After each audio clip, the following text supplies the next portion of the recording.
We start with Egypt. After South Africa, it seems Egypt is the next African nation which is butting heads with the United States. US President Donald Trump has pressed on his Gaza takeover plans and has threatened aid cuts for refusal to settle Palestinians. The Egyptian President Abdel Fattah El-Sisi has reportedly postponed an upcoming trip to the United States. El-Sisi was slated to visit Washington on the 18th of February, but reports citing Egyptian sources say the plan is now on hold.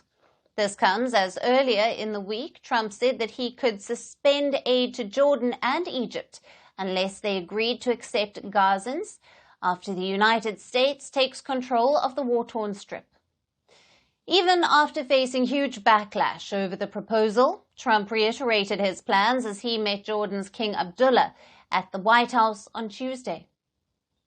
Buy anything, we're going to have it, and we're going to keep it, and we're going to make sure that there's going to be peace, and there's not going to be any problem, and nobody's going to question it, and we're going to run it very properly, and eventually we'll have economic development at a very large scale, maybe the largest scale on that site, and we'll have lots of good things built there, including hotels and office buildings and housing and other things.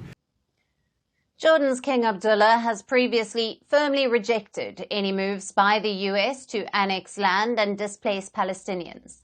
But after his face-to-face meeting with Trump, he avoided answering questions about his previous stance. He instead said he is waiting for an Egyptian proposal on Gaza, signaling the importance of Cairo in the whole issue. Now, after these remarks, the Egyptian Foreign Ministry issued a statement. It mentions Cairo's plans to present a comprehensive vision for the reconstruction of the Gaza Strip. This plan will ensure Palestinians remain on their land. It also added that Egypt hopes to cooperate with the Trump administration on the matter, with the goal of reaching a fair settlement of the Palestinian cause. But with the reports of President El-Sisi subbing his Washington visit, will that happen? The Egyptian president is seen to be someone on the good side of Donald Trump. He is seen as someone that Trump has gotten along with. Sisi was also among the first world leaders to congratulate Trump, even before the final results of the US elections were officially declared. But now, senior Egyptian officials say that relations with Washington are the most strained in 3 decades, due to Trump's calls to displace Gazans. The issue of Palestine is one matter which also unites the people of Egypt and their government. Many Egyptians have downplayed Trump's aid cut threat and have overwhelmingly condemned the idea of Gazans' relocation to their country. How will the Trump administration respond to the backlash over their plan for Gaza? And how will it impact US-Egypt ties and the crisis in West Asia and North Africa? But does President El-Sisi have a plan, or will he continue to avoid meeting Trump? Now, to discuss this further, we have with us Mu'tamar Amin, a lecturer at the British University in Egypt. He is joining us live from Cairo. Thank you for being with us. Thank you for having me. Now, how significant is Egypt's opposition to the proposed US plan to relocate Palestinians from Gaza to Egypt and Jordan in shaping the current tensions between Cairo and Washington? It is actually very significant. You see, the threat of transferring the Palestinians outside of Gaza was in the imagination of the political analysts since the beginning of the war, but people kept denying it until it actually transformed into an imminent threat. This have made the Egyptian establishment, the Egyptian people, and the whole region, in fact, in a state of alert that something like that would never happen on our watch. Basically, the Egyptian position is not narrowed down to the presidency or the army or the establishment or the people. It is a unanimous Arab position, and it goes against everything that people think and believe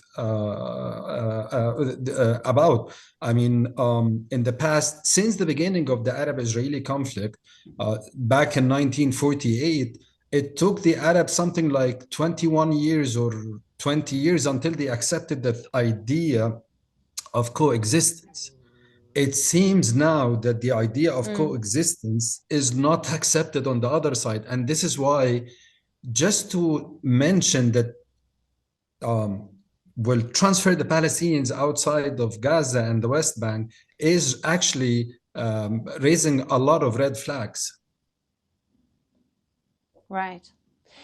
And what implications could the indefinite postponement of President El-Sisi's visit have on Egypt-US relations, particularly in terms of security cooperation and military aid?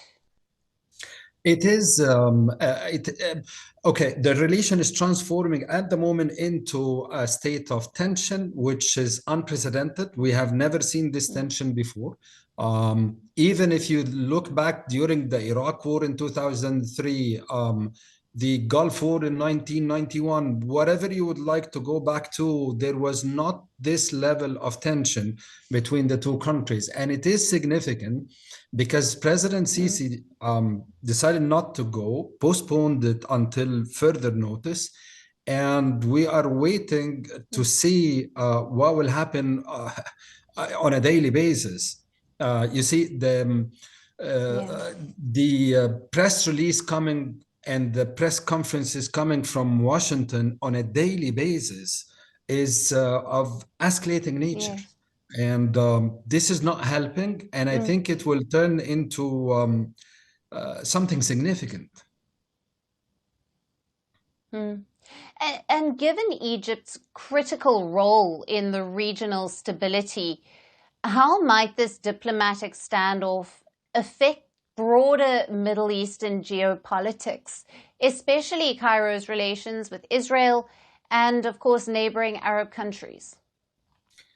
At the moment, we are still in the narrative of trying to keep things calm, not to escalate further than that. But on Saturday, I don't know if the ceasefire really ends on Saturday, then we have a problem. So number one, Egypt have invited the Arab countries to come for the Arab summit in the end of Feb. We have also invited the foreign ministers of the Islamic countries for an emergency summit on end of Feb. So there is a significant gathering which is taking place in Egypt towards the end of Feb. These together is showing that there is a unanimous sound coming out or voice coming out from the region saying these kind of plans will not work, that the American narrative of like, we will put the Gazans outside for a little while and then we will bring them back, or might not bringing them back after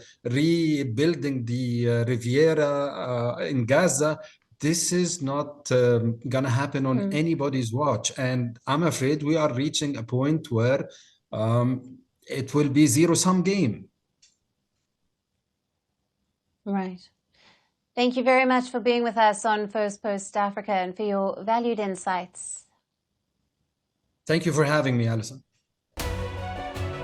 We're calling the show Vantage. We hope you like what we put together for you. Touted as the minimum defense from that video. India's neighbors were the first to send the special edition of Vantage live from the White House throughout the week. Hindu Mandir we're on our way to Tel Aviv. Pretty measure, but it's also the perfect way to drive. I don't think that Prime Minister of Bhutan, Sherin Tagwe. Welcome to 60% of the world's office. Prime Minister Modi did the iron. We were actually How are you doing? How do you like? It's been 1 year since that meeting. Iron bars separate you from the outside. Out the vote efforts. Trump had, it says, and at $4.3 trillion. 300 billion by 2030. That's what we need to tackle climate change.